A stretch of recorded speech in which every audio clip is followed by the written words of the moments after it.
ایک محدود سوچ سے ایک بہت بڑا جائزہ لے رہے ہو. آپ خدا کی تلاش کر. خادم حضرات آپ کو ایک عجیب سی بات بتاؤں. میرا ہوتا نا، اور اگر میں اپنے آپ کو جسٹیفائی کرتا تو میں سادہ سی بات، یار کسی اور نے بھی دعویٰ کیا ہے جب سے میں زندہ ہوں، جب سے میں نے پہلا حرف پڑھا ہے اور جب سے میں یہ آخری بات کر رہا ہوں، میں نے تو کسی کو کلیم کرتے سنا ہی نہیں کہ چاند ستارے میں نے بنائے، یہ زمین میں نے بنائی، یہ آسمان میں نے بنایا، یہ کہکشائیں میں نے بنائی. بھائی کوئی اور بھی انسان تھا، کوئی اور بندہ ہے کسی دنیا اور کائنات میں جنہوں نے خدائی دعوے کیے؟ انہوں نے بھی تو یہ کائنات بنانے کا تو کوئی دعویٰ نہیں کیا. اور یار اگر ایک ہی ہے دعویٰ کرنے والا، پھر کیا ماننے میں عذر ہے اسے آگے؟ وَلَوْ كَانَ فِيهِمَا آلِهَةٌ إِلَّا اللَّهُ لَفَسَدَتَا وَلَوْ كَانَ فِيهِمَا آلِهَةٌ إِلَّا اللَّهُ لَفَسَدَتَا. اگر کائنات میں دو خدا ہوتے تو فساد ہو جاتا، فساد ہو جاتا. بھائی وہ تمہیں بتا رہا میں نے بنائی، آپ کہتے ہیں نہیں. کیوں بھائی؟ تم کو کلیم ہے اس کے خلاف؟ اگر کوئی کلیم نہیں ہے کسی کا کائنات بنانے کا اس کے خلاف تو چپ کر کے مان لو نا یار. ماننے کے بعد اپنے متجسسانہ ذہن سے یہ ضرور دیکھتے رہو کہ کلیم سچا ہے کہ جھوٹا ہے. مگر ماننا تو پڑے گا. جب تک کوئی اور کلیمنٹ نہیں ہے تو ہمیں ماننا تو پڑے گا کہ یہ واحد کلیمنٹ ہے جو اول و آخر کلیم کر رہا ہے، جو ظاہر و باطن کلیم کر رہا ہے. تو اس کی دیکھو تو صحیح، سنو تو صحیح. اس کا انکار تبھی ممکن ہے جب اس کی کوئی بات جھوٹی نکل آئے، ہے نا؟ اگر کوئی بات غلط نکل آئے تو پھر تو ٹھیک ہے نا، پھر تو ہم کہیں گے نا. اگر یہ کلیمنٹ ایک جھوٹ بول سکتا ہے تو 10 بھی بول سکتا ہے.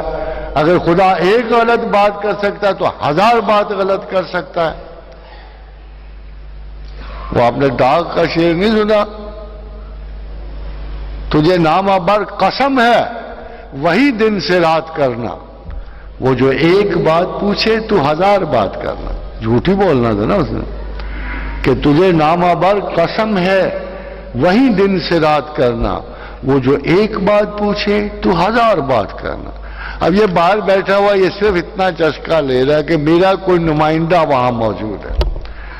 خادم حضرات جب آپ ایک چھوٹا سا رول بنا لیتے ہو کہ مین Max 1000 mistakes but still remains a man.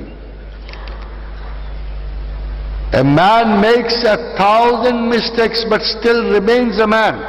If God makes one mistake, he is no more a God. یہی اصول ہے نا بندے اور اللہ کا، یہی اصول ہے کہ ہزارہ اگر انسان غلطیاں کرے تو وہ انسان رہتا ہے، مگر اگر خدا ایک بھی غلطی کرے تو خدا نہیں رہ سکتا.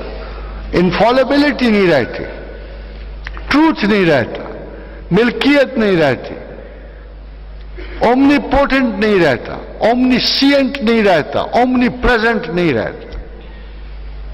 تو خادم حضرات یہ ضروری ہے کہ ہم بھی تو دیکھیں نا وہ کتنا سچا ہے. تجسس، علم، انکوائری یہ ہوں گے تو کرو گے نا. اندھوں اور موروں کی طرح قرآن پڑھنے کا کیا فائدہ ہے؟ اچھا اتنا بڑا چیلنج وہ بھی تھرو کر کے بیٹھا ہوتا.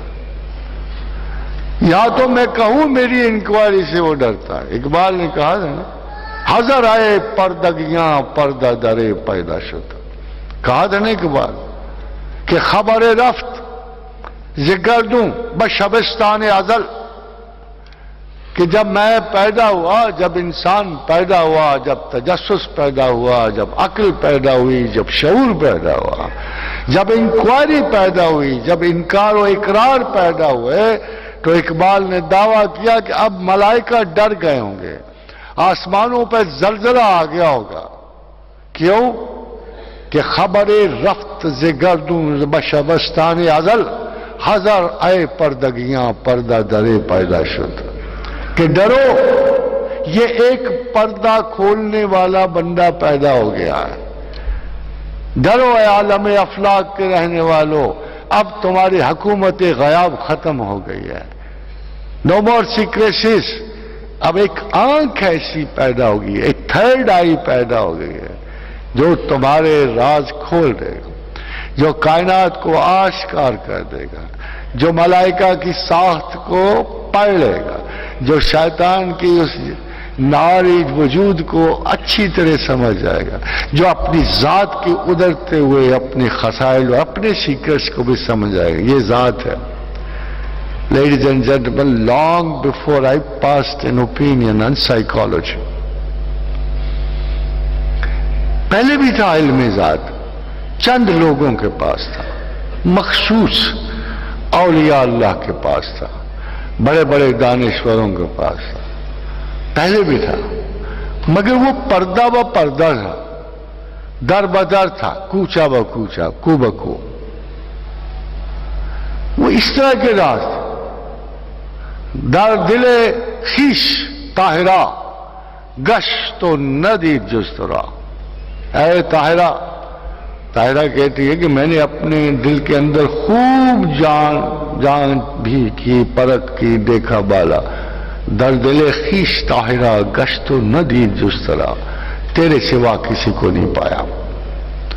صفحہ بصفحہ, لا ولا, پردہ بپردہ, پو بپو, ایک ایک دل کے نقش پہ, ایک ایک ذرے پہ, ایک ایک سٹرنگ پہ, ایک ایک سٹرنگ پہ, ایٹامک باریکیوں کو میں جا کے میں نے دیکھا کہ در دل خیش طاہرہ گشت و ندید جسترا, کہیں بھی اور کچھ بھی نہیں تھا. تجلی ربانی کے سوا میں نے اپنے وجود میں کچھ نہیں دیکھا. صفحہ بصفحہ, لا بلا, پردہ بپردہ, پو بپو. خاتون حضرات, متاثر ہوتا بندہ ان اسٹیٹمنٹ سے, but still she was lying, she had to do nothing this.